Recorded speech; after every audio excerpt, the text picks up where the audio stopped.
Il a tellement peur qu'il va jamais mourir. Lui, c'est Ismaël Azizi. Il vient de Tanzanie.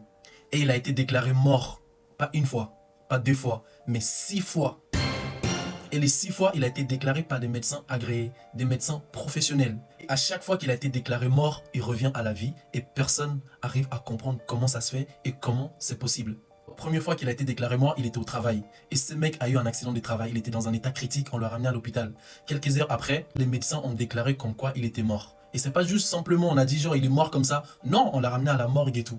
Étant donné qu'il était mort, il y avait même sa famille qui préparait son enterrement, ce qui est totalement normal. Quelques heures après, ce mec est sorti de la morgue et il a commencé à marcher tranquillement, peinard, comme si rien n'était. Et il a commencé à marcher comme s'il était au supermarché tout à l'heure. Et dites-vous que ça, c'était seulement la première fois qu'il a été déclaré mort. Maintenant, deuxième fois qu'il a été déclaré mort, cette fois, il était tombé malade du paludisme, ce qu'on appelle le malaria. Et cette fois-ci, ça a été un peu loin quand même, jusqu'au point qu'ils étaient en train de faire son enterrement. Ils étaient en train de faire son enterrement et le mec se réveille. Tranquillement, comme si rien n'était, encore une fois. Troisième fois qu'il a été déclaré mort, les gars. Troisième fois. Cette fois, il a eu un accident de voiture au point qu'il est parti dans le coma. Quelques heures après, il a été déclaré mort par les médecins agréés. Et comme à chaque fois, ce mec revient à la vie.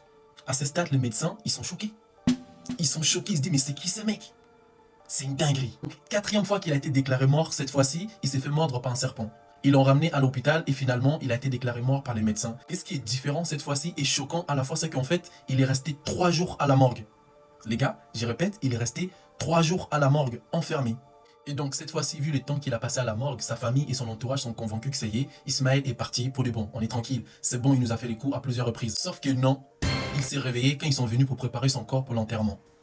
Dinguerie les gars. Cinquième fois qu'il a été déclaré mort, c'est qu'en fait, il était tombé dans une fosse septique des chiottes. Et il a été déclaré mort après.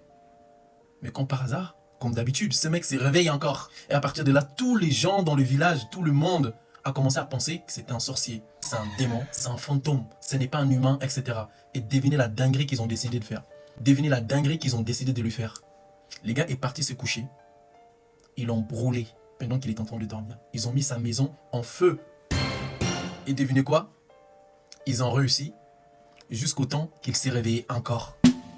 J'avoue que même moi j'aurais eu peur de lui. Juste en racontant son histoire, ça fait peur. Alors imaginez, c'est mon voisin. Et donc avec tout ce qui s'est passé, il a été isolé à vivre dans un coin perdu, seul. Et quand tu regardes, c'est triste. Mais il est quoi au juste ce mec?